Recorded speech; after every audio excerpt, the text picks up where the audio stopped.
live, recording the Blunt Force Gamers podcast. Ladies and gentlemen, boys and girls of all ages, gamers, geeks, and freaks, the Blunt Force Gamers is back. Today it is me, Game Goblin, and joining me is...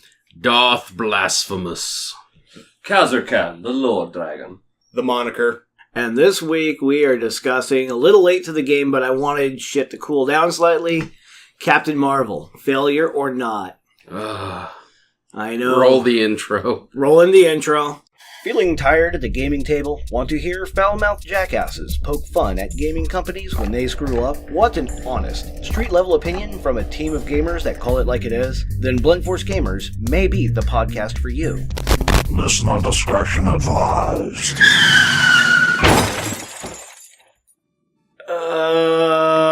Captain Marvel, you fucking foul disappointment. In my book, anyway. My book, it's a disappointment. Darth Blasphemous is already shaking his head, mourning the loss of yet another superhero and the end of the MCU as we know it. This is just where I'm thankful that I'm not a Marvel fanboy. DC for life. This is how the world ends. This is how the world ends. Not with a bang, but with Captain Marvel.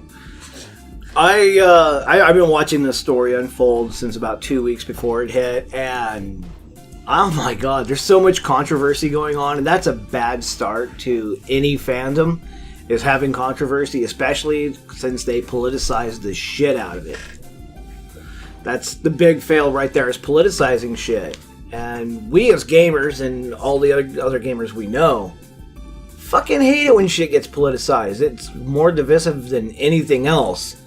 You know. And it totally is not the point of gaming. Gaming is supposed to bring us together. And take us out of whatever shitty situation we're in. You know, I think part of the reason is, and I'm kind of quoting Yahtzee Croshaw here, but he said, as I think a reason a lot of this happens is because as gamers and as the nerd community, we've grown way too complacent in terms of what's offered to us, you know?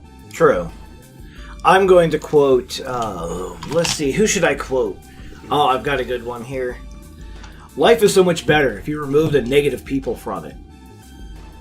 Goebbels? Nope, Pol Pot. Ah. And that seems exactly what they're trying to do on the internet right now, is the people who are on the right side of history, as they would say it, are trying to remove all the negative people from their lives. So I think Pol Pot is a good attribution quote for them. Well, he was a socialist, wasn't he? He was a communist. Yeah. There we go. And we all know how his country turned out, being nicknamed the Killing Fields. Yeah. But yeah, and the Captain Marvel as a movie, it's boring, to say the best. It's predictable. The worst part, though, is, you know, for those who are interested in lore, and, you know, as gamers, we don't like it when the GM retcons, we don't like it when comic books retcon yet again, is they retconned a bunch of the lore and history in the MCU as it's established. And that is annoying. Yeah, I mean, I'll admit, I haven't seen a lot of the Marvel movies. Like, I saw the first Iron Man in theaters, and I think that was probably the only Marvel films I saw in theaters were the first Iron Man and then Civil War. You know, and it's like, you have all this build-up, and I know everyone's saying this, but you have all this build-up, like 10 years of build-up to Endgame, and you couldn't wait to retcon it. Endgame is going to be fucking tight. Yeah. Because everybody's got so much invested in the MCU, who've been diehard fans since the beginning. The odd part, though, is I called this 10 years ago when one of my friends was like, oh, you know, Disney bought Marvel, you know, it's going to be great. And then, you know, they bought Star Wars, and Star Wars started to tank, and I'm like, watch it, Marvel's going to go the same way. It's going to fucking nosedive eventually, and they're going to ruin the franchise. Yep. It took a while, but they're finally getting around to doing it. Yeah, and yeah, I was in that same boat right with you, because I remember getting the news about when Disney bought Star Wars. I was working a morning shift over at Party City, and I was like, oh, fuck. And all my coworkers are like, no, it's cool. You know, it's like, just like how successful Disney is. They're going to be great for Star Wars, especially after the prequels. I'm like, Well, Disney has never had a fucking original idea come out of their head, really, and what they have had for original ideas, they haven't been that great. Honestly, the movies, the one with the fucking dancing frog down in Louisiana or whatever. Oh, yeah. Princess and the Frog. Yeah. Yeah, but that's the best way I could describe that movie. It's a dancing frog in the Louisiana bayous. That movie did not do as great as many of their big showstoppers. Yeah. The showstoppers that they did use, and a lot of their early material, were all open source. Yeah. It was all stuff they couldn't get sued for. They just put their own spin on it, like Alice in Wonderland or Brothers Grimm's stories. So all of their movies. Aladdin, yeah, pretty much all of their fucking movies have been Open source. Open for source. A good long while. Yeah, and they bring in Star Wars, they bring in the MCU, and the MCU, they're just rehashing a bunch of old stories and putting a slightly different spin on it. Yeah, and I think the worst thing is it's like, it doesn't feel special anymore. It's like when you're having a new movie every year, and it's like it's the showstopper. Well, I thought last year's movie was the showstopper. You know what I mean? Yeah. It's fucking crazy, man. And the numbers this weekend so far are not looking good for Marvel at all. It's kind of, and so a few other people on YouTube have called this out. Yeah. Geeks and Gamers did, and a few others. They said, the numbers in the opening weekend were going to be legit. They were going to be big, and they were. And now the numbers are dropping off. Like yesterday's numbers, they barely even broke 20 mil. Mm-hmm. The first, second opening weekend. So it's showing signs of mass decline. Mass decline. That's let's see, the opening weekend was 60 million on the first day, 20 million yesterday. That's a 66% drop, roughly. Yeah. Over the course of 5 days, 6 days. Well, over the course of many days. I'm just comparing those 2 days. During the week, though, it barely even broke 10 mil a day. Yikes. You know what? I think... Because, I was one of the ones who were just, furious with, Last Jedi. And not to keep railing back to Star Wars, but I'm way more into Star Wars than Marvel, but... Same company. Yeah, but after a while, it's not even really satisfying to say, I told you so. Now it's just kind of makes me sad, because it's like... Each new movie is like going to a new funeral. Yeah, almost. It's like, all right, who are we burying this year? It's tragic that is the best and most accurate description that we've got for Disney filmage. And the controversy doesn't help. I mean, so far they've got empty theaters, which are supposedly packed full house. The accusations that Disney is buying seats to make the numbers look more inflated than they really are. Of course, we all have what Brie Woodface Larson said. And it's that alone right there is enough to, get some attention, because if you separated the word white with any other color, the backlash would have been tremendous. Yeah. I mean, if she alone said, she doesn't want 40-year-old black guys viewing the movie because it's not made for them, Black Lives Matter would be back in the streets again, raising all sorts of ruckus and hell. But since it's white dudes, it's okay. So, a little bit of that... I don't want to say reverse racism. What is it? No, because it's all racism. Oh no, it's double standards. Yes, double standards and white privilege. Yeah, and now they're calling for more censorship. And what's his face? The dude who believes he's a girl who's in Brianna Wu. That's the one. That dude is back going, oh yeah, when I was back in Gamergate making big strides and wins for people of other communities that aren't represented. And I'm just like, this isn't Gamergate, shut the fuck up, number one. And number two, you're calling for censorship. And I don't know about you guys, I don't know about our listeners, but I have always been a huge fan of freedom of speech. Raiden, our goal is not to promote censorship, but to create context. True. Oh, and I better cover this early on in the episode today before Darth Blasphemous spends 2 or 3 minutes apologizing for me. It happens in a few episodes, Yeah, there's a few where I'm just like, all right, someone's got to say it. I don't want people freaking out after someone goes on about something for a minute in the podcast and then stops listening. Well, okay, I'm just going to lay this out right now while we're still early into it. I have always subscribed to the Martin Luther King way of thinking. I judge a person by the content of their character, not the color of their skin. Not what's hanging between their legs or not hanging between their legs. Not if they're in a wheelchair, not if they're not in a wheelchair, but the content of their character. How they conduct themselves, the course of their actions, and how true to everybody else they are, and, of course, to themselves. Yeah. So, and this Captain Marvel thing lately has really illustrated that way of thinking has become old hat. Yeah. Because it goes against the modern narrative of, the otherizing of a group of people because we want to all use parts of our identity, things we don't have control over 90% of the time, where it's like, I was born with skin that was oh so dark or light, or I have red hair and freckles. Cool, I don't care. I don't make jokes about how you don't have a soul and you just steal others. But actually, hey. I do, because the Irish suck. But that's me personally, said the man wearing a kilt right now in the episode. You're trying to start something there, Boyle. Oh, you bet I'm trying to start something. And when I'm done, I'm going to knock you off me lawn. You know what's great? Isn't this St. Patrick's Day? Tomorrow's St. Patrick's Day. Yeah, same shit.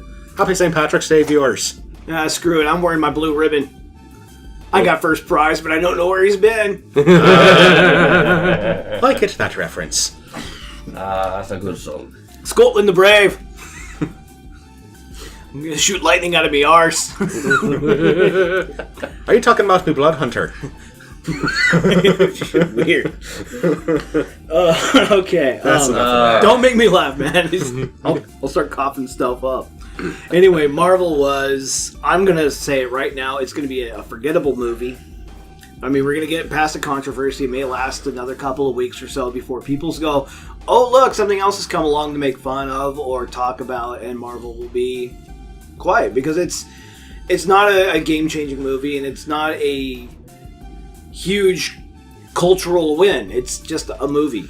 Anybody else want to bet that it'll be on Netflix before Thanksgiving? Yeah. Well before. That's like as late as I see it going on to Netflix. And Disney's doing their own streaming service, but there's still plenty of Disney stuff on there. So I totally see it going up there, just like Soilo, And it's just one of those things that we see with a lot of the movies they're pumping out, where they're trying to push certain agendas. Remember when movies and gaming was all about escapism and trying to avoid all this stuff in real life? That way you could just enjoy yourself no matter who you were? That's what Star Wars was to me growing up. I mean, like, this is going to sound really fucking melodramatic or something. But honestly, one of my earliest memories was, I think I was about 3 years old, honest to God. Sitting in a hotel room with my mom and dad in Ocean Shores. And I remember seeing on the television Luke go down the Death Star trench in his X-Wing.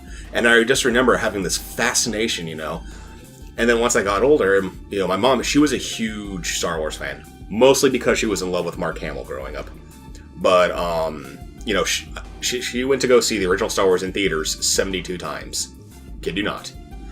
And so, growing up, I was all about Star Wars because, that was the escape for me. Because school was, really hard, I didn't get bullied, but it was still just real, it was really hard. I have a learning disability. I didn't know what was, fucking me up in my studies. I just thought I was a bad student. So if I had a bad day at school, I could come home to Star Wars. It was special. It was mine in a way, But now, it's just, so saturated, and, all these people who I kind of saw as not giving two shits about it are now come vehemently saying they were fanboys or fangirls all along, and it's just, I don't know.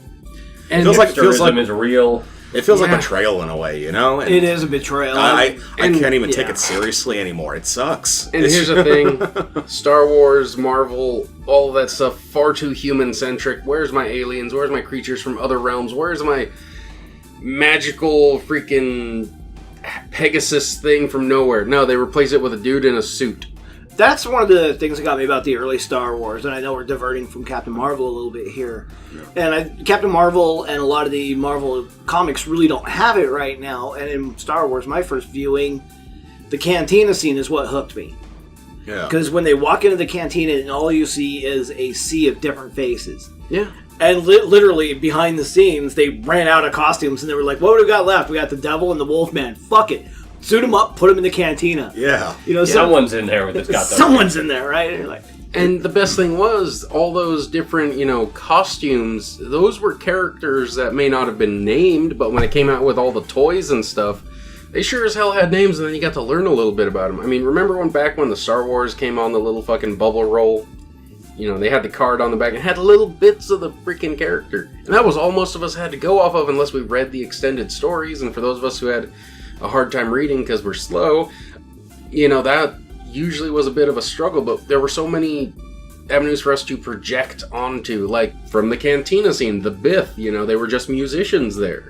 There's a whole extended storyline about their race in the Star Wars universe and stuff they did. And that's one of the things they don't do in Captain Marvel now. In a lot of the MCU movies, they tell us these heroes are cool. I mean, Captain Marvel is...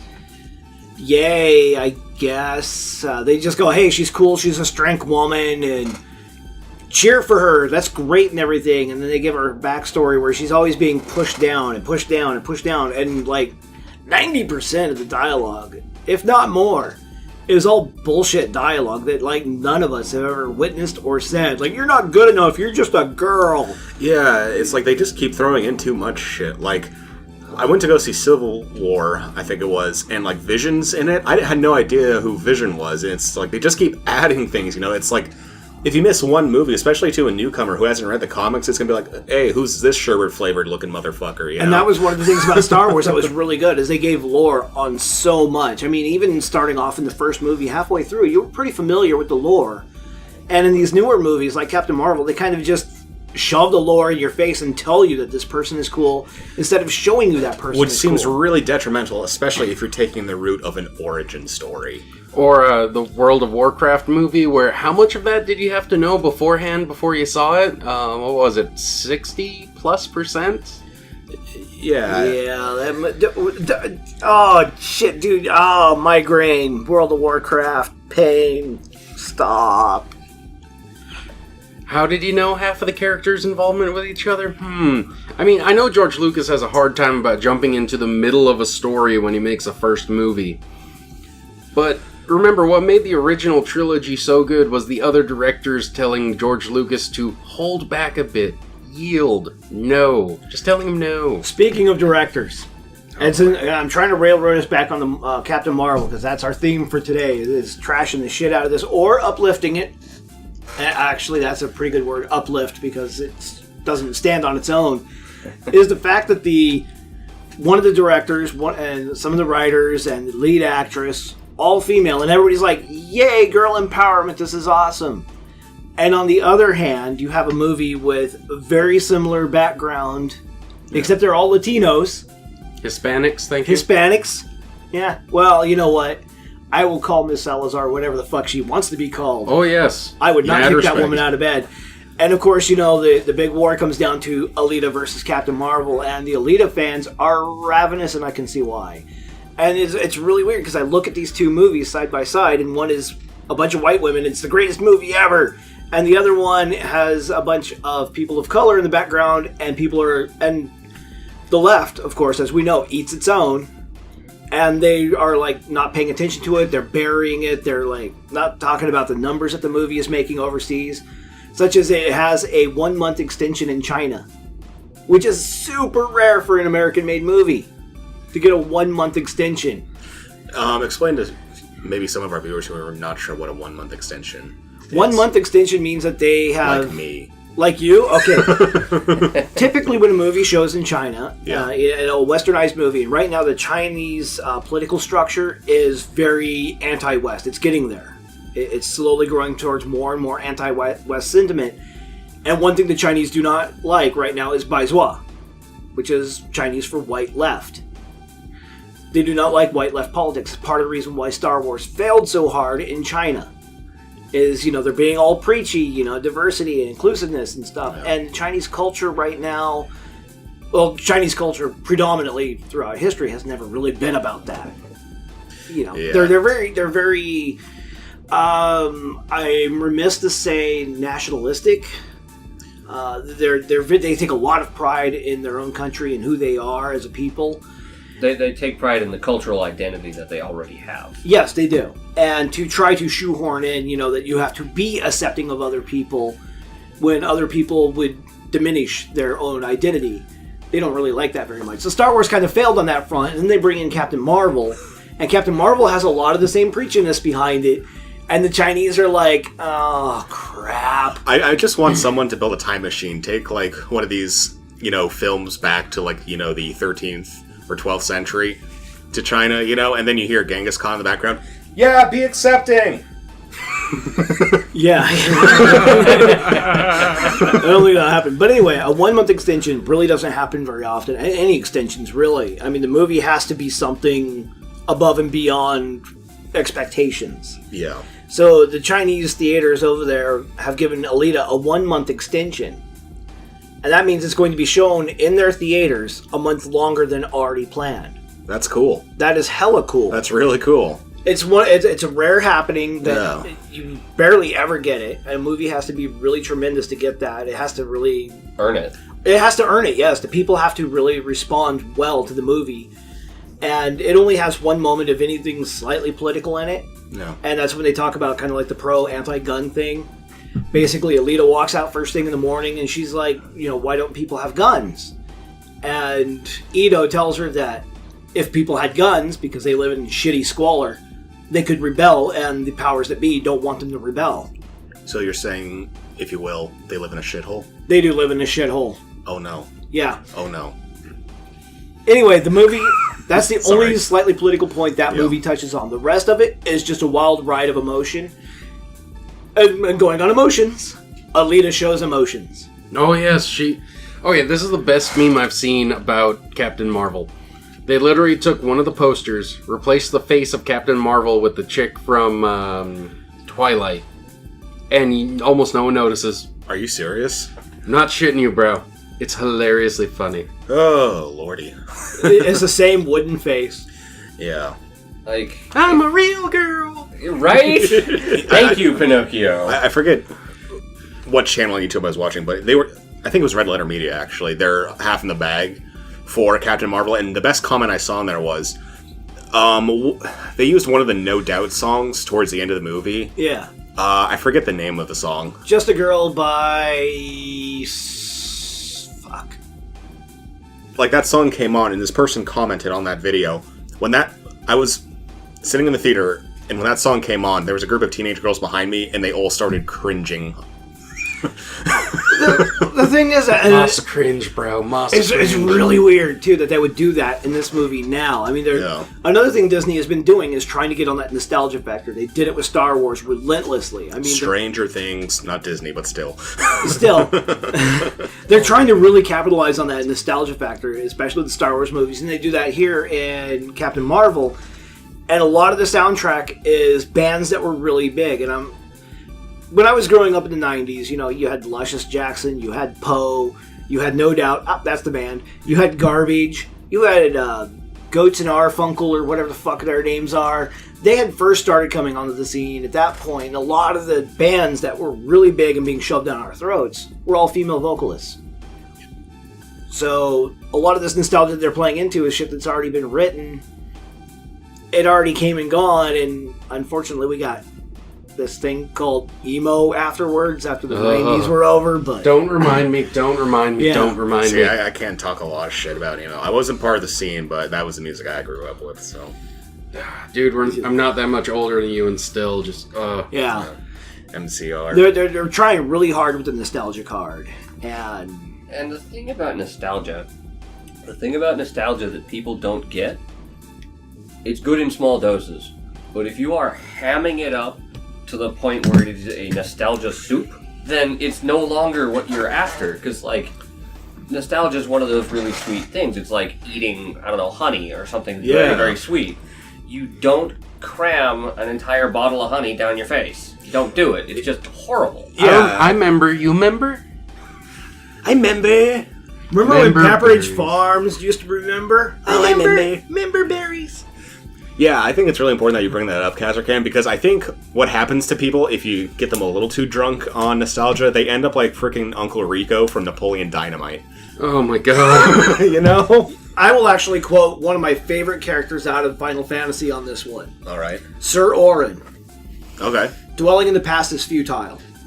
And he's right. You get to a point, especially like me being the old bastard here at the table. I'm looking back I'm looking back at the old comics. I grew up in a time when they had Crisis on Infinite Earths for DC. Before House of M came out, they had before Civil War there was Secret Wars. All these old comics, the New Mutants and stuff. I grew up on this shit back in the mid to late 80s and early 90s. Comic books were huge back then, and only occasionally did they make a tip hat. And they do this in video games too. Occasionally you'd be playing a video game that's part of a series, and they'll do a throwback or a callback to another character. And you're like, oh, that's so cool! I wish they'd do more, but it's just enough to keep you wanting that they wish they did more. But like you guys said, when you ham it up... Boy, got the perfect... I'm not sure if it's an analogy. It's like cinnamon. Tastes great in small quantities. Put a pinch on your cereal, maybe like just the smallest spoonful into your oatmeal. But as soon as you go for that second scoop, all of a sudden it tastes like shit. Cinnamon is great when you mix it with a little bit of sugar, but when it's all cinnamon and no sugar, it is horrible. And that's what they're doing. Oh, speaking of cinnamon, side note, not Captain Marvel or Star Wars related, but I'm sure our listeners have figured out that I have a slight smoker's voice. On that topic, do not smoke cinnamon. Cinnamon sticks? Cinnamon at all. I can imagine. I used to roll my own, and I found out the harsh way. Oh, no. Yeah. Yeah, it sucks, dude. I'm actually curious. Let's hear this story. Yeah. Okay, so we're going to go on a side note because Captain Marvel is actually depressing enough that I should talk about when I was younger and smoking constantly like a fucking factory. I would roll my owns. And I had a shotgun roller and everything. It was a sweet fucking roller. You pack everything in there and you just clack, clack. And it made the shotgun noise when you did it. Yeah, I did. It went clack, clack, and you were like, I gotta smoke. And I had all the bells and whistles. I actually walked around with two things on me constantly at that point in my life. I had a med kit, just in case, always in my backpack, and I had my smoking kit. It had everything in there for everything from rolling your own cigarettes to pipes to cigar trimmers. If it was basically over-the-counter legal, I would smoke it, whatever. And then I figured out one day I could just roll my own cloves. It would be cheaper to do that than buy cloves. So I just started rolling my own cloves, and I could adjust the mix. So if I wanted a heavy-handed clove, I'd have a heavy one. Or I could just add a little bit of crushed clove to it, and it would be a lighter taste and more of the typical cigarette burn to it. Because cloves burn really weird. Then I started experimenting, because I'm like, well, what else can I add to this? Can I make it lemony? A little lemon zest to it, Can I add a little lemon? Or can I put a little bit of honey in there and let it dry out? And then one day I was like, I have some cinnamon powder. Put some of that in there, and I lit it up and got about a puff and a half in. I'm like, no! Oh, it burns! It was like smoking motor oil. Here I come, I am cinnamon. And the sad part is... It's one of them Pokemans. Here I am telling my old man stories about when I used to smoke crazy shit, because it's more fun than Captain Marvel. I think that story is more fun. Crazy things I used to smoke story. I think that is better than any other illegal thing. I used to smoke cinnamon. That's fun. Just a cinnamon stick and lighter, right? Yeah. There's only one guy who really taught me off on that one, and that he did other things too. And then one day he snorted a pixie stick. Oh. That did not turn out great. Still more fun than Disney's movies. Okay, here's a fun one for my middle school days. Don't try this at home, anybody. Do it. So, you're gonna regret that. One of the dumb things that we did was we're sitting in science class and there's a bottle of Ajax. Oh no. Put, put. Ding, ding, ding, ding, ding, ding, ding. Yeah. They did the whole thing like they knew how to move around a legal substance that goes up the nose.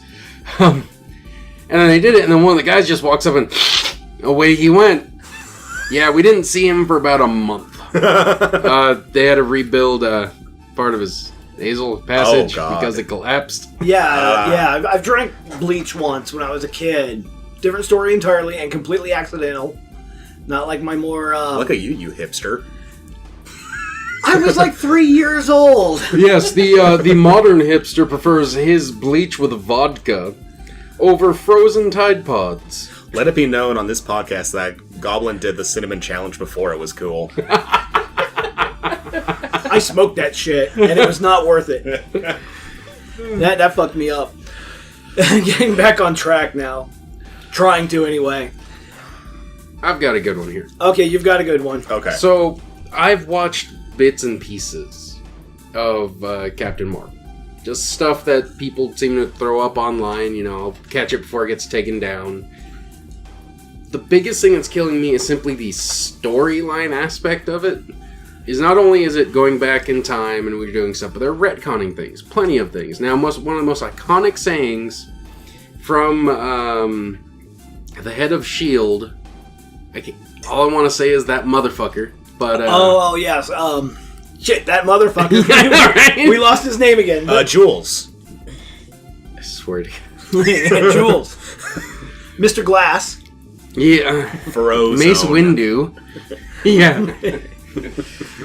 Samuel L. Jackson. I got it. I got it. But yes, one of the most iconic things his character says is, I trusted somebody once, or along that lines, where he doesn't trust people, and that's part of the reason he lost his eye. Last time I trusted someone, I lost an eye. There we go. Yeah.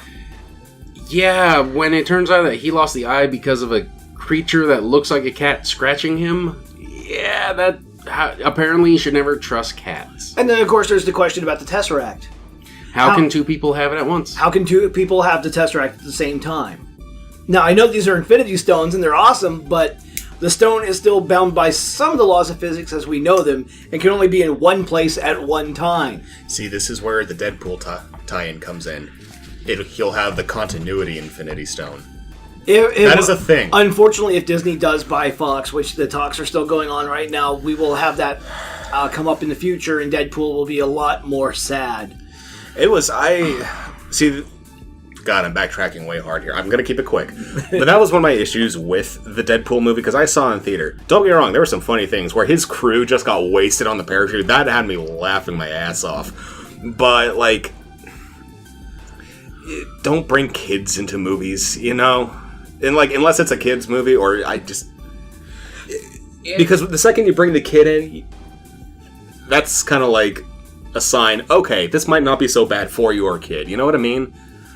Am I wrong here? I have a story on that topic, kind of, sort of, but it is not related to Marvel, which is when I saw Freddy vs. Jason, some dude brought like a 9-year-old girl and a 7-year-old boy in the movie. Yeah. Oh. Yeah, that did not last very long. But the thing with the Deadpool stuff is they were supposed to be... This was supposed to be young Russell. Yeah. This was before, his powers like full-on manifested and shit in the future. But...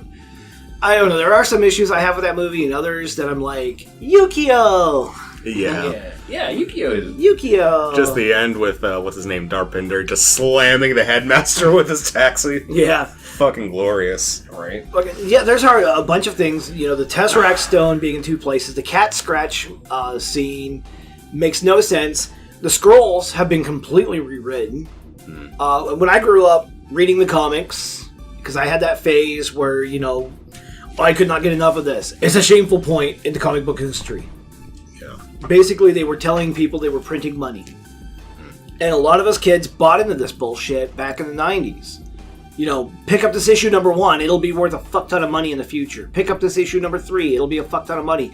I only have 2 comic books that are worth anything whatsoever. The Spider-Man 361, first full-on appearance of Carnage, and a issue of Gen 13 number 1/2, which was a limited edition run, which you had to go through a bunch of backflips to be able to get that issue. And I got a really shit-ass copy of Dark Shadows number 2, and it is well-read, beyond well-read. Its MSRP, like in mint condition, is like $90, and I think the copy I got is 50 cents. So they told us they were printing money, and at that time, I was really into comics. I was really into the lore. Me and my friends were always talking about comics, sharing comics between each other. And the Skrulls were a parasitic, invasive, bad juju. They were a bad empire to deal with. When the Skrulls showed up, they would mimic people, move in, and basically pull that V, not V for Vendetta, but V, the reptiles wearing human skin type shit.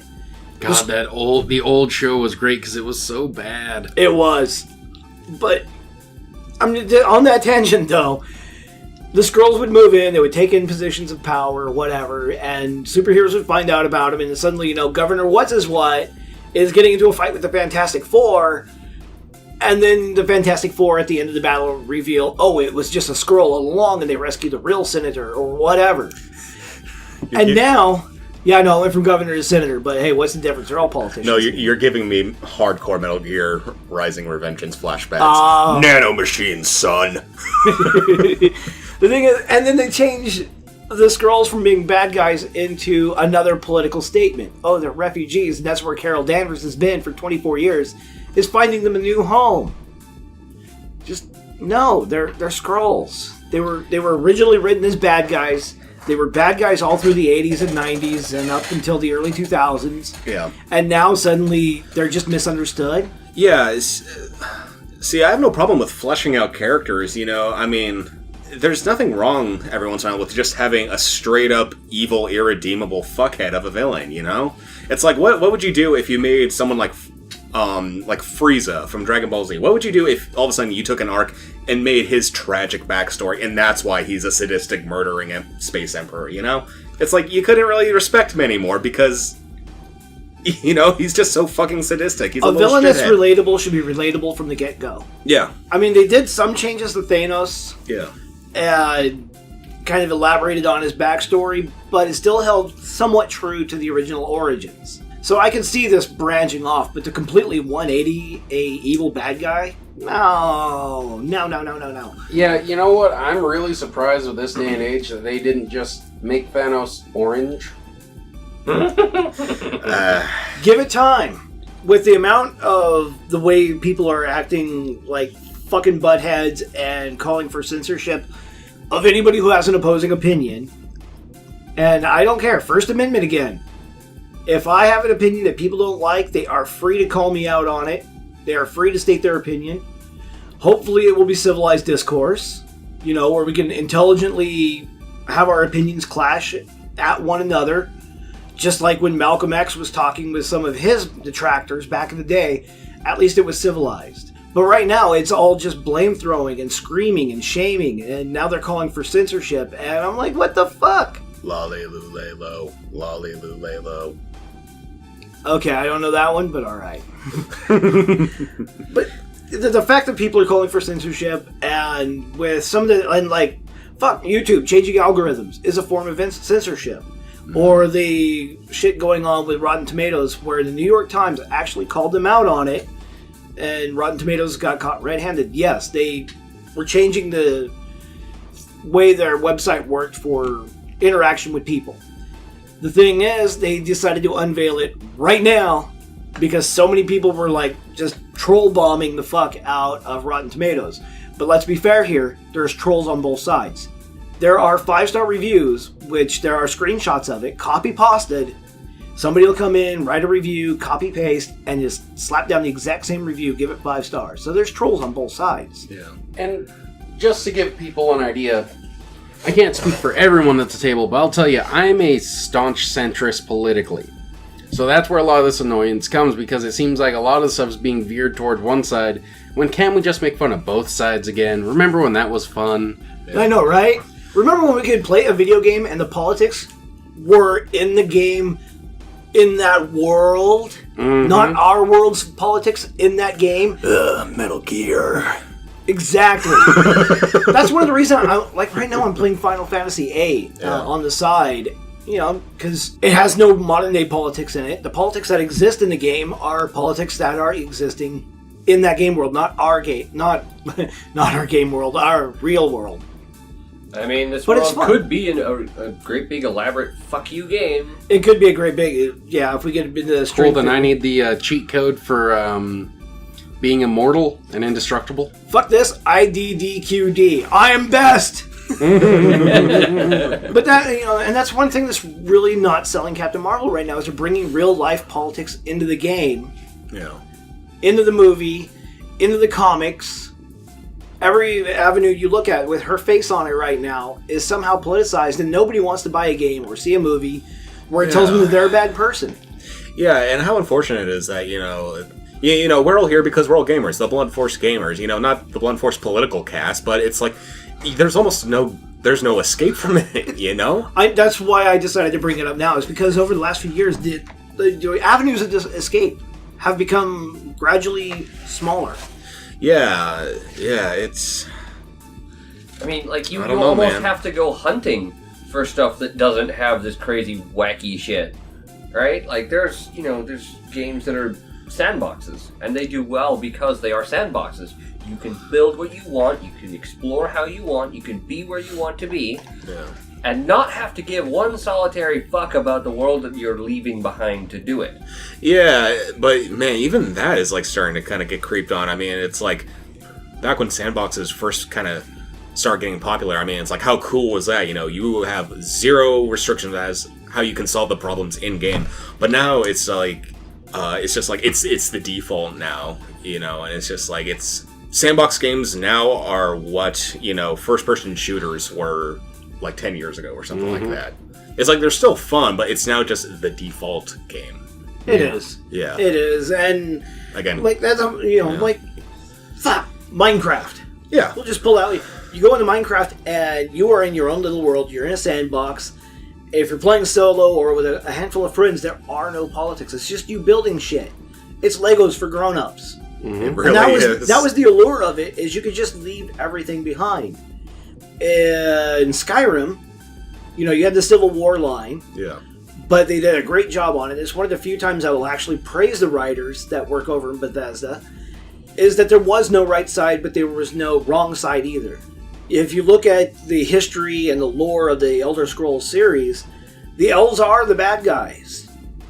They're pretty much predominantly the bad guys all the time, except they're not Skrull bad guys, they're bad guys.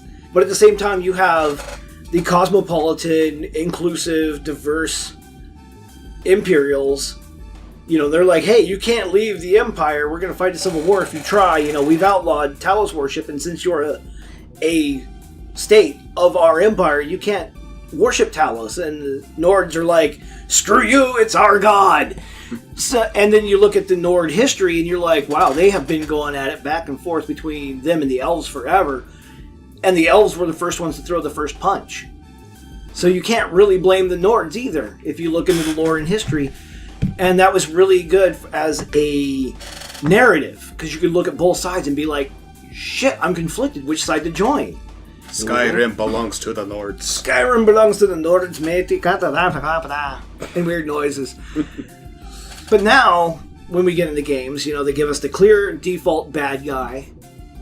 And if you have any inclination of having any remorse for the bad guy, or, you know, going, you know, maybe their point of view could be correct, suddenly you're a racist, xenophobe, sexist.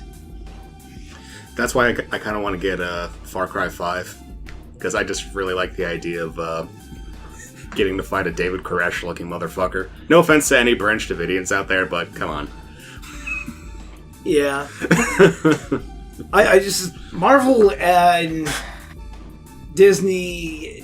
I've always had a problem with Disney. I'll just come right out and say, yes, I'm biased against Disney, always have been. Never have liked anything that they produced on their TV show when I was younger. And as I got older, I realized that they are basically skirting the line of child exploitation, and I'm like, fucking done with them. Look at every superstar that they've ever produced, and what happens after that superstar has the little gem in the palm of their hand go from green to red. And Disney does nothing to protect the people that they used to have in their employ and be like, well, maybe we pushed them too far. They take no responsibility for it.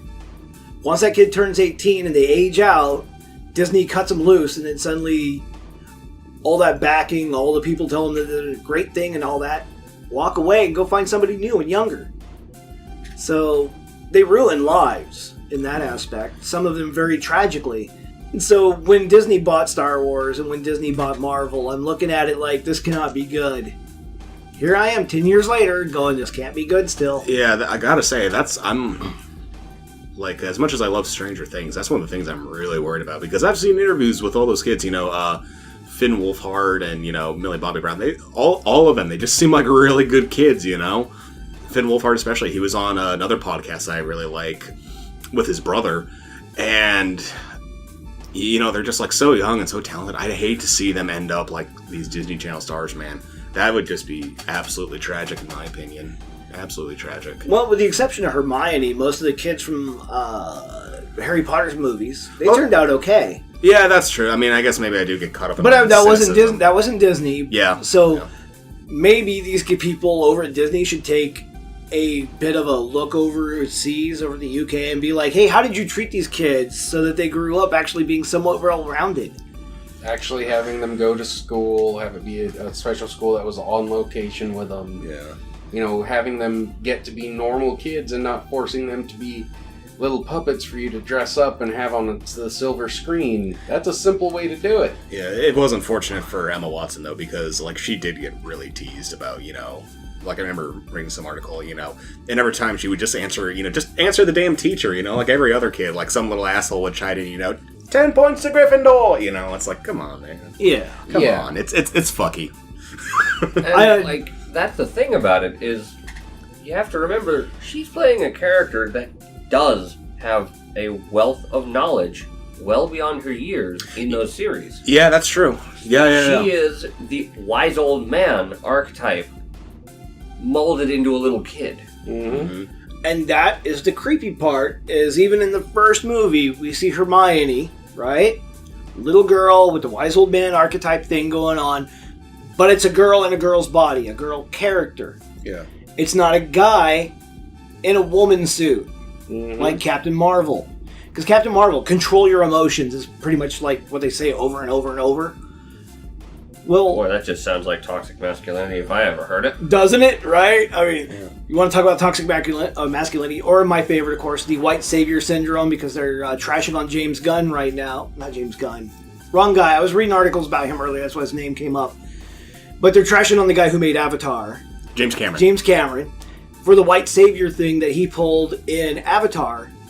But they're not saying shit about it in Captain Marvel. Nope. Not one thing. Alita was Hispanic, and by the way, she loves chocolate, she loves dogs, and she is phenomenal.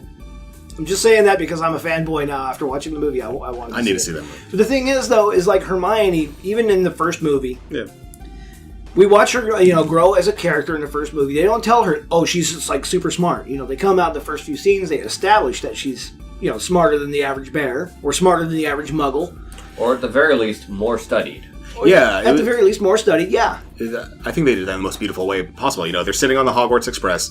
Harry breaks his glasses. You know, Ron tries to do it, and it just scares his rat. He's like, "Oh man!" You know, it's like, "Oh, that's your first introduction to wizards." She comes in. She's got an attitude. Pulls out her wand. Boom! Glasses fixed. But not only that, she has her book, she's always studying, she's working hard to achieve things. It doesn't just come to her out of nowhere. Yeah. Exactly, and she doesn't have like some sort of weird muggle inhibitor attached to the back of her neck. In and fact, then she that's takes it probably the off. fuel that she's using. It's like, Yeah. she is lowborn. As far as Yeah. the wizarding world is concerned, she is lowborn. She's a filthy mudblood. Exactly. Oh, mudblood! Now, here's the thing. I What she is apologize to any mudbloods listening to our podcast. Here's the thing. She is doing everything that she's doing out of a point of defiance. Yeah. It Hell is a yeah. straight up fuck you spite mitt that she is slapping to the wizarding world by becoming a prodigy at wizardry. She's not better than you because she's got the power just handed to her. She's better than you because she's earned it. Yeah. Put in the fucking work. Yeah. I mean, So Hermione makes an excellent example of a well-written female character.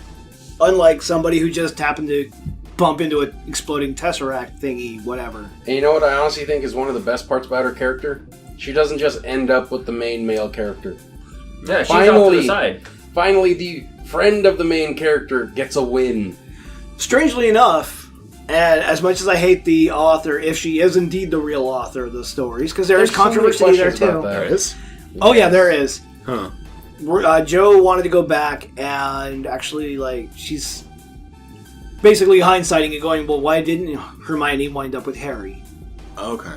You know, she thinks that those two should have gotten together instead, but as Blasphemous just pointed out, you know, it is kind of nice to see one of the main trio of protagonists where the female and the secondary male get together. Yeah, it's a nice thing, and like it's pretty clear throughout the Harry Potter films that Harry and Cho start getting vibes towards one another. And they do, like real people, they talk with their friends. They're on both sides of the gender spectrum. You know, he talks with both Ron and Hermione about his feelings for her because he's trying to seek their advice. I think that's why Harry Potter did so well, because it's so organic, you know? It is an organic and well done prospect. Yeah. And that's the whole thing about any sort of diversity or stuff people want to push. Let it be organic, because when you make friends and you don't care about what they look like or their background or any of that stuff, they're actually just friends because they're people. In a perfect world, we would all just be floating balls of energy, but then everyone would start discerning on what color energy you are. You know? Oh, What that type one, of aether are you aligned with? ooh, that one's sort of green. I don't like it. Yeah. But But it would just change the nomenclature for hatred. exactly, because when it comes down to it, at the end of the day, we're all people. We're all humans. Oh my Why god. do we have to hate or, as some people say, reverse hate on any of the aspects we had no choice over? You know what, Moniker? What I do? If we were floating balls of energy, we would have to puff up and join some sort of weird floating ball wrestling team. Yeah. And we could be like the big balls. Yeah. There we Sorry, go. it's just something that just appeared in my head out of nowhere. Because, That's again, it's more fun than Captain Marvel. Yeah. Yeah. Oh, Jesus. I'm sure it's a visually stunning movie. They like to do that with MCU. No. Really? We should call this No. the It's- Hermione Granger. I have seen episode. scenes from Captain Marvel, and I don't want to say, hey, Mortal Kombat Annihilation called, they want their special effects back, Oh no. but it's pretty close on some points. Oh no. With the argument going on about the special effects, because I was hearing about how bad the special effects were, and seeing some of the scenes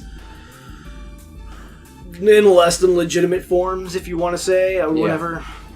People putting up clips of things they record when they're sitting in a movie theater. Or, Yeah, well, the ending with the ending thing was spoiled 2 days early on Twitter.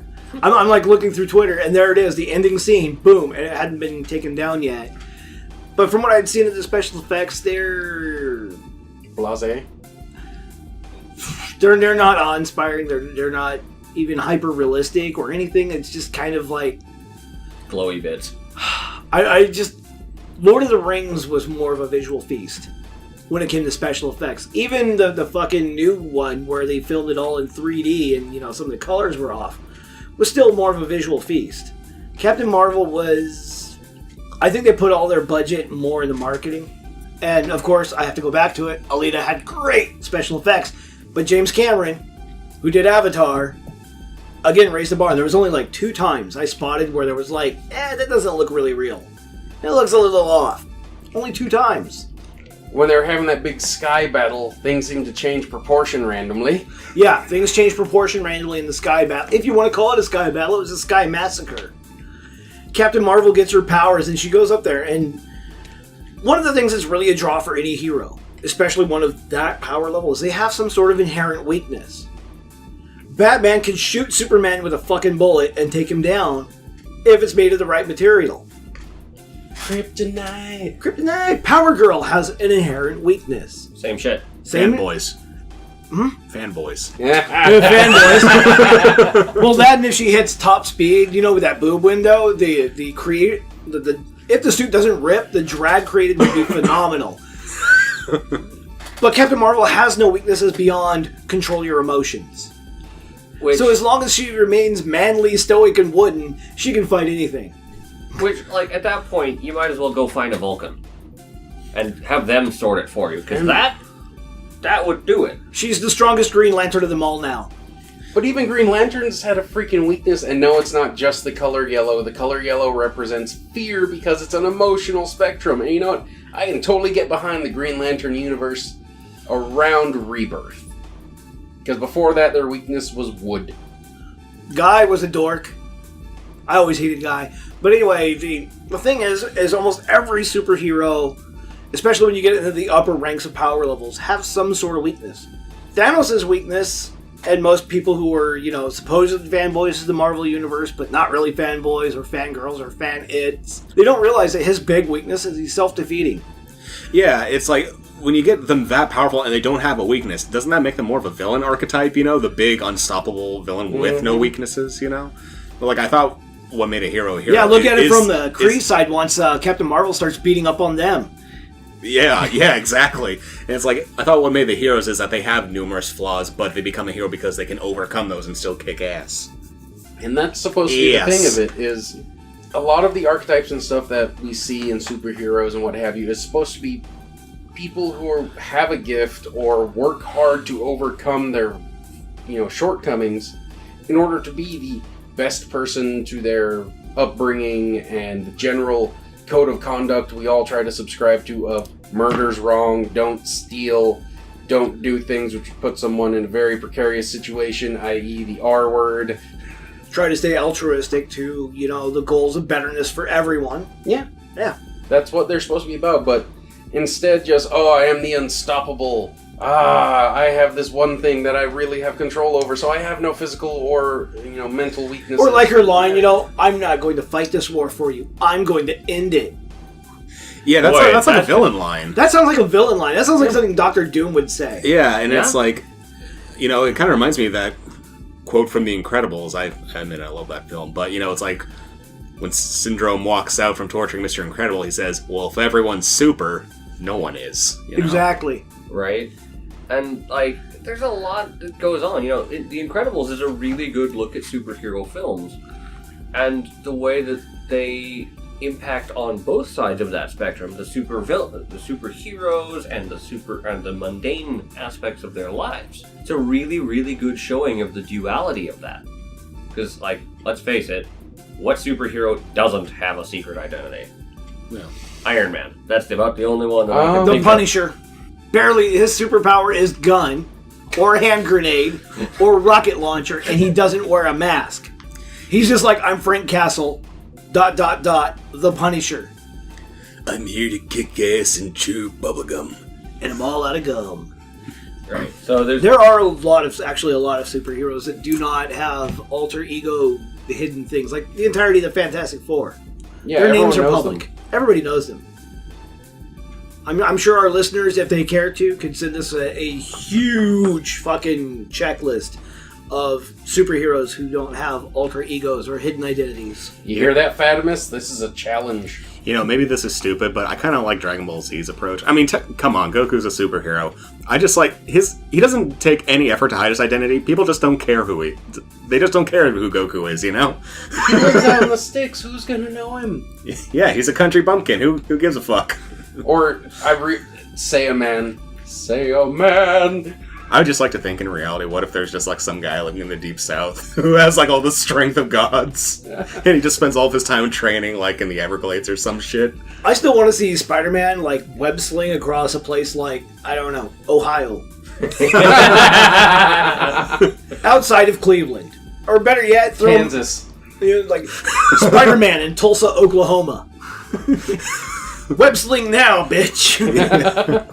That's when he becomes the Tunnel Spider.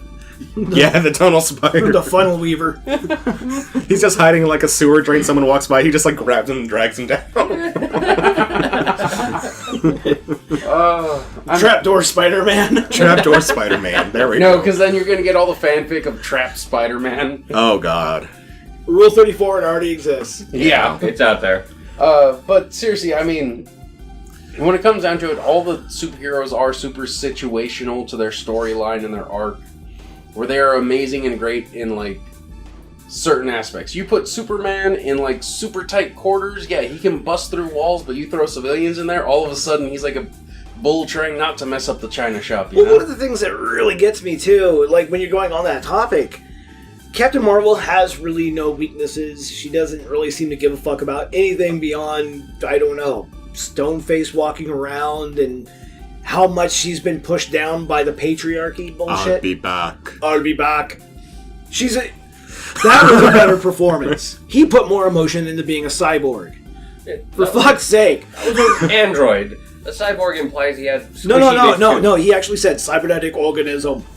Because he had the skin suit. He had the skin suit, which was a living exoskeleton, or whatever the fuck. Anyway. Can you imagine if Captain Marvel came up to you and said, "Your clothes, give them to me"? Well, one of the things that really gets me about this is, predictably, what they're going to do is she's going to show up in Endgame and just whoop Thanos' ass. He burned out the power glove, so it's going to be Thanos, who can already hold his own without the glove against the likes of the Hulk, who's practically unstoppable. He's just a big ball of green rage. He's a big ball of green rage, but Thanos hit the Hulk so hard it knocked him out of Bruce Banner. He gave the Hulk PTSD. Yeah, it's like, you know that I've seen videos, where somebody will say something like they will hit somebody so hard it'll slap the black off them. He literally just slapped the green off of the Hulk. So they've built up that the Mad Titan is just a hardcore dude to try to beat. And out of all of the Avengers that he really respects, it is the normal mortal guy wearing a tin can that has missiles strapped to it. Because when Tony Stark went into space, you know, there was that momentary where they kind of knew each other was there kind of thing. Yeah. Tony knew that this was going to be coming to Earth eventually. He was prepping for it. He's a billionaire playboy philanthropist who's... I don't know. You know, I mean, why doesn't he have Hermione study under him? She could probably teach him a thing or two about repairing shit. Yeah. The guy is beyond super genius. He's an excellent superhero all around, but his big weakness, of course, is you can put a bullet in the back of his head from at range, and if he's not in his Iron Man suit, he's dead just like anybody else. He's a weak, fleshy person, but of all the Avengers, Thanos respects Tony Stark. He actually tells him that he respects Tony. Because Tony is prepared. He's built a plan. He knows this is coming. They're both futurists. And now with Endgame, they're going to have Captain Marvel show up, who has no education really beyond being a airplane pilot who can just be better than any other man in the air, and she gets her powers from Tesseract thing, and buddy cop movie where the most badass guy in S.H.I.E.L.D. basically becomes driving Aunt Daisy. I don't know. I don't know if he was driving the car or what, but if they had him in the driver's seat and her in the back seat, whatever. Yeah. It probably would have been more appropriate for this movie because they bring her in and she just sidelines everybody else. She's the princess white girl who just sidelines everybody else. And I don't know how much of Captain Marvel character is actually Brie Larson or not, because it might have been like the Jack Nicholson Joker, where it was Jack Nicholson playing the Joker. It might have been just Brie Larson playing Captain Marvel. Yeah. But what it comes down to is Endgame, she's just going to show up and beat face. She's going to take him to the danger zone. She's going to take him to the danger zone! She's going to show up and beat face. How can Thanos respect that? All she has on her side is physical might and aggression. And, like, you know, it feels bad because, like, we've seen evidence that Doctor Strange was thinking ahead for the long game with the I've looked into, 14 million some odd futures. How many do we win? 1. The moment he said that, I'm like, okay, he now has a plan. That plan is going to involve something, and we're going to see that in Endgame. But the Endgame is Thanos versus Strange, insofar as planning. Well, the weird part is, and they did bring in an allusion to his character in the Collector's giant place. I can't remember. Nowhere. Back in Nowhere, they showed, there was like a momentary pan of the camera over Adam Warlock, who in the original Infinity War defeats Thanos.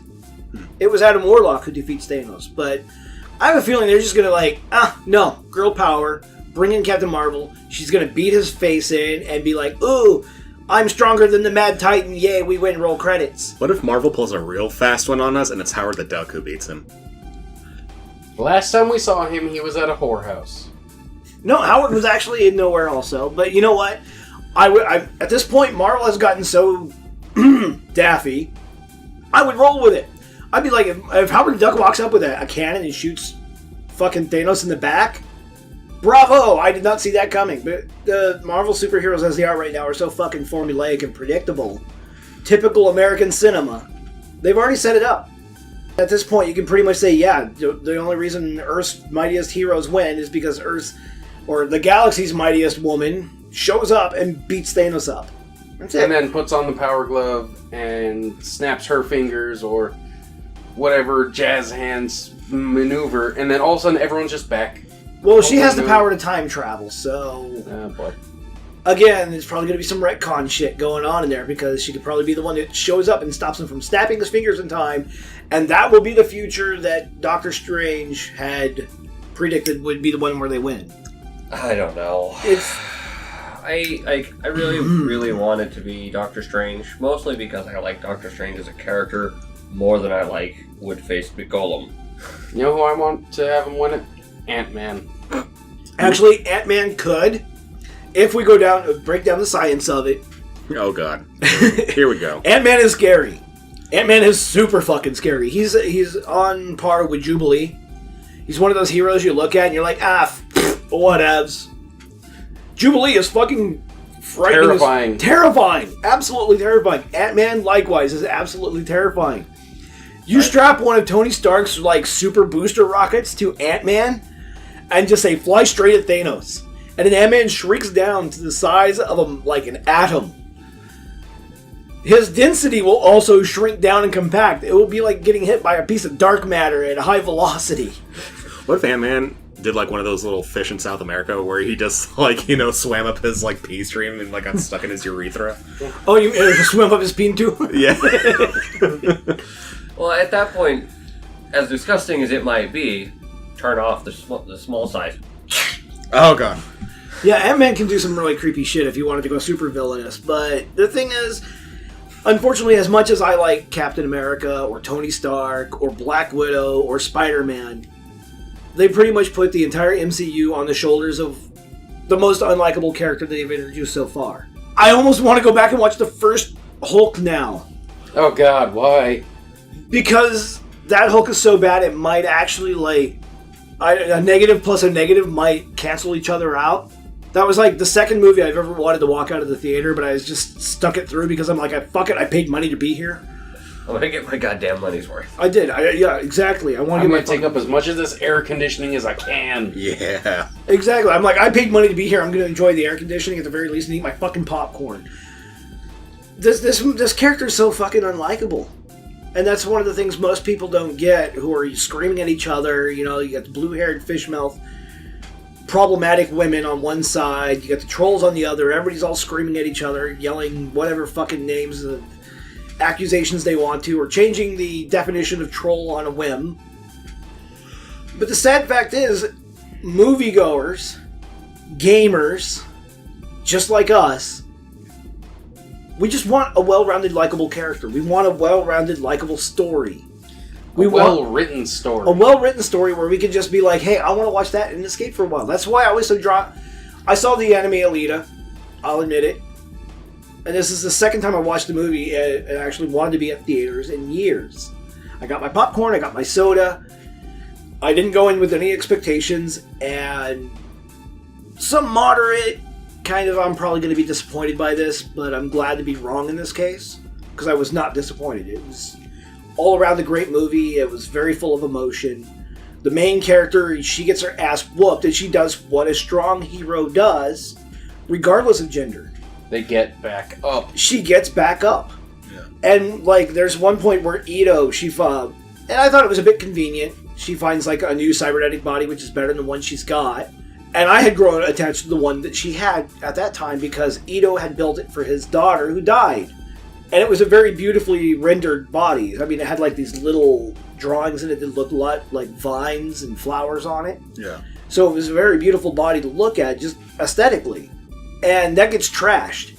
And so she has this other body that she's found, and she's, like, trying to get Ito to upgrade it, and he won't do it. He's like, you know, look, you're in a body, you don't need to go out and fight, you should just be who you are, whatever. You know, just enjoy life for what it is. And he won't upgrade her body, even though she wants to. So what does she do? She throws a tantrum. Very expected. You know, you have a childlike personality who's being told no. It's like, I want the new bigger thing, Daddy, please. And he's like, no. And she's like, fuck! And she rages. This is a perfectly acceptable and understandable emotional response. Yeah. She doesn't just turn around, sulk, walk out the door, and then shoot Skrulls in the face. And that's what I want out of my movies. I want a movie where the characters are well written and I can actually feel some pathos coming from the way they're portrayed. Yeah. Some emotion. And I think a lot of the indignation that, you know, people like all of us here at Blunt Force Gamers had, it's like, we're not saying all this stuff, you know, like wham and all that shit. Like, it's not out of spite or hatred. It's because we're passionate about, you know, a good damn story. Yeah, about these characters, these stories that have, I don't know, is it too melodramatic to say become part of us? You know? We want something that we can project ourselves into. Be like, all right, if I'm existing in this world and, you know, I'm there at the final battle and I'm watching half of this go down, it's like, do I actually root for the big hero, or am I being like, that's villain, that's another villain there, we're fighting two villains, everybody. One of the things that, like, I love about Ellen Ripley, she's relatable. I don't care who or what the main character is, as long as they're relatable. I can relate to Aelita on some levels. I can relate to Ripley on some levels. Yeah. These are strong female leads that have problems and they overcome them. They fight for what they believe in. They're fairly morally altruistic. I can agree with these characters, and it doesn't matter. I mean, you can bring in a male character like Conan. There are times where they're like, I wish I was that motherfucker right there. That dude is awesome. Oh.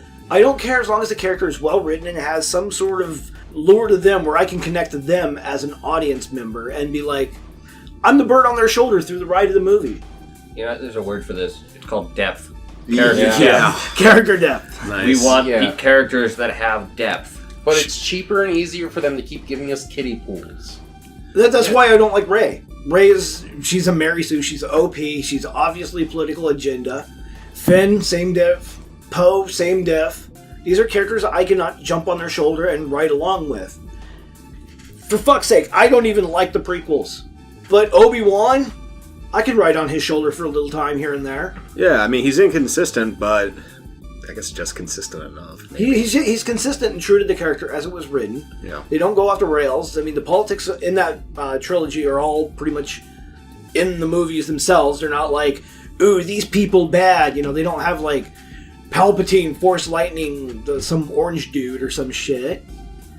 It's all predominantly in the movie, and some of the characters, I mean, like even Palpatine was relatable at some points. Palpatine was the best part of those prequels. Palpatine was a great villain, and I love how the fact that they build up through all three movies. You know, they show him being a nice guy and manipulating and shit. And sometimes when shit goes bad, you see him grinning while other people just realize they got played and there's nothing they can do about it. Yeah. Oh, but don't forget that if you look at Jar Jar real particularly, damn you it. see him moving his hand while he's speaking. Well, I do like that theory. This is neither the time nor the place. It's neither time or place. We're talking about the trilogies, but yeah. We're talking about Captain Marvel. Well, we're trying to talk about Captain Marvel. Well, seeing how we've avoided it for well over an hour. You guys have avoided it. I have a lot to say about this movie because, well, I want good movies. You know what I want to do? I want to re-release Captain Marvel. Call it Captain Marvel, keep all the posters and all the advertising. You go to the theaters and you get to watch Tank Girl. Tank Girl was an awesome character. Oh, shit, I forgot about that movie. I fucking love Tank Girl, dude. She's great. Like, all the...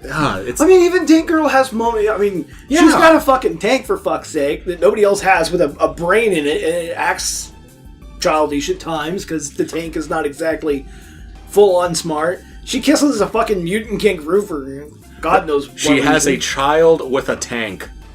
She has a child with a tank, basically. Pre-Tank Girl apocalypse. It happens. Tank It comes Girl out of her. Little baby with little treads.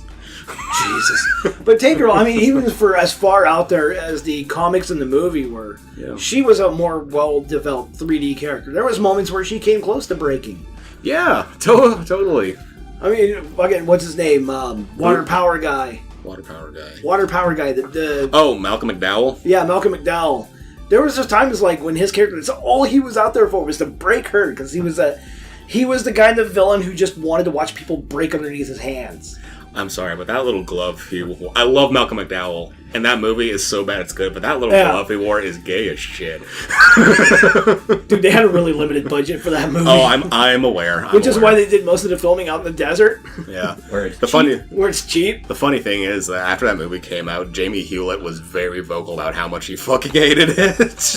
I loved Laura Petty in that movie. Oh no, I did too. Yeah. I did too. Lori Tank Petty's Girl was great. like when that movie came out, me and a friend of mine both high-fived because that was like our new waifu for the month. We just like, high five!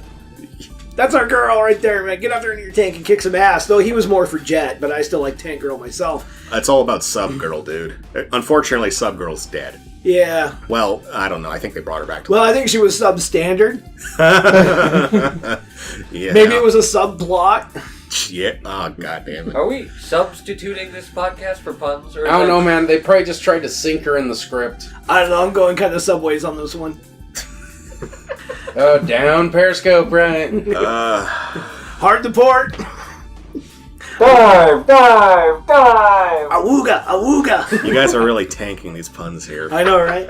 But the thing is, though, is like, even Tank Girl, like, if you go in to see them, like, I would not be disappointed. I go into the movies, I'm like, yeah, here's my 16 fucking bucks for Captain Marvel. Whoop-de shit. Walk in and they're like, Tank Girl. I'd have to go get bigger popcorn real quick. I would too. I would be like, fuck yes. And you want to play the nostalgia. That is a great movie for nostalgia. Yeah, totally. And it's like, you want badass female characters. I mean, she's wacky and uncouth as hell. She's not feminine, but she's great. One of my favorite things is, I think it was Tank Girl Odyssey? Yeah, Tank Girl Odyssey.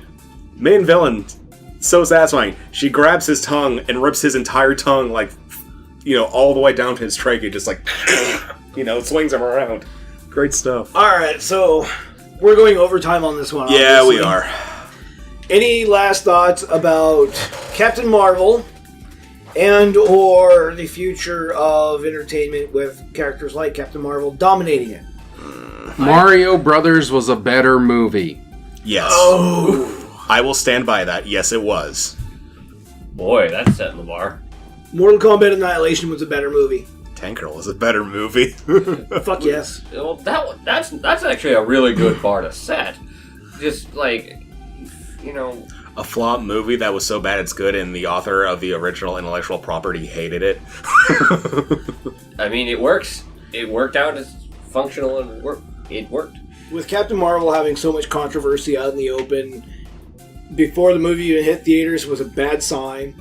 No. The fact that it's also undergoing so much controversy right now with the allegations of empty theaters and Disney buying tickets, the lead actress being called out on being a racist and sexist, the forced political agendas actually being part of the storyline, retconning the previous MCU in various ways, I'm going to have to call this movie a fail. There's just too much bad publicity around it, and despite what the numbers are right now on boxoffice.com, yesterday, it made 1/3 of what it did opening day. It made 1/2 of what it did second day opening. So, just like previous Disney titles that were big names, we all remember Solo, it's going to have great box office opening numbers, but it's going to dive hard and fast. Yeah. That's my final thoughts. That sounds like we've got it all summed up, yeah? Pretty much. All right. So, if I know we usually do a 1-hour podcast here on the Blunt Force Gamers. But, of course, I was trying to keep us on topic, so we went a little over time. Nothing new. So, if you like our podcast, be sure to check us out on podbean.com. Just search for Blunt Force Gamers. We're also available on Twitter for sometimes we just make really bad posts, because that's what we do. We're also available on Facebook. And don't forget iTunes. iTunes! We're legit now. And be sure to email us at our website, or not our website. We got a Gmail address because we're still poor and have day jobs. So if you have a topic you want us to cover, go ahead and hit us up on our Gmail address, which you can find also on Podbean and our various websites. And sundry websites. Yeah, that we just listed. So if you're viewing this on YouTube, thank you very much. Don't forget to like, comment, subscribe. Game Goblin out. Blasphemous out. Lord Dragon to the sky. Moniker, bye. This is Snake. I'm out. Blunt Force Gamers. You are whatever muddies the white. I'm killing Steve Shives. I am so blue ball on fucking EA right now. It means hold on, fuck. Pay me rent, bitch. Hey! I paid for a 2-liter, you fucker! 3, 2, 1. Ready. Hello, feeling tired at the gaming table? Unsure if your game needs inspiration? Want to hear foul-mouthed jackasses poke fun at gaming companies when they screw up? Want an honest, street-level opinion from a team of gamers that call it like it is? Then Blunt Force Gamers may be the podcast for you. Now there's a podcast untamed by political correctness that may bring your game some added invigoration, whether it is video gaming, tabletop gaming, or card gaming. Each episode may contain unusual amounts of truth, logic, opinions based on personal experiences, half-assed insights, and random bullshit. The BFG podcast is not recommended for children under 18, nor for children over 18, and is not suitable for those who are nursing, pregnant, recently pregnant, or for those who can get others pregnant. Each episode may also contain crude and or puerile humor of a racist, sexist, nihilist, ableist, jingoist, ageist, or fatalist commentary. Warning: excessive listening to the podcast may cause the following conditions: tremors, sweating, facial twitching, vomiting, premature ejaculation, pustulant tumors, nausea, headaches, dizziness, swelling in the left kneecap, lucid dreaming, daydreaming, night terrors, involuntary convulsions, a condition known as sausage fingers, spontaneous rectal combustion, autoerotic asphyxiation, an unusual desire to befriend parasitic space monsters, Bigfoot sightings, and uncontrollable facepalming. Lactation is known to occur in both men and women. Do not listen to BFG if you suffer from any of the following conditions: social justice whining, passive-aggressive hippie syndrome, high-speed battles with a Nexus 6, table-flipping rage quitting, or diagnosed as having no sense of humor. Ask your doctor if asking your doctor is right for you. 愛じゃないよ。好きだけだよ。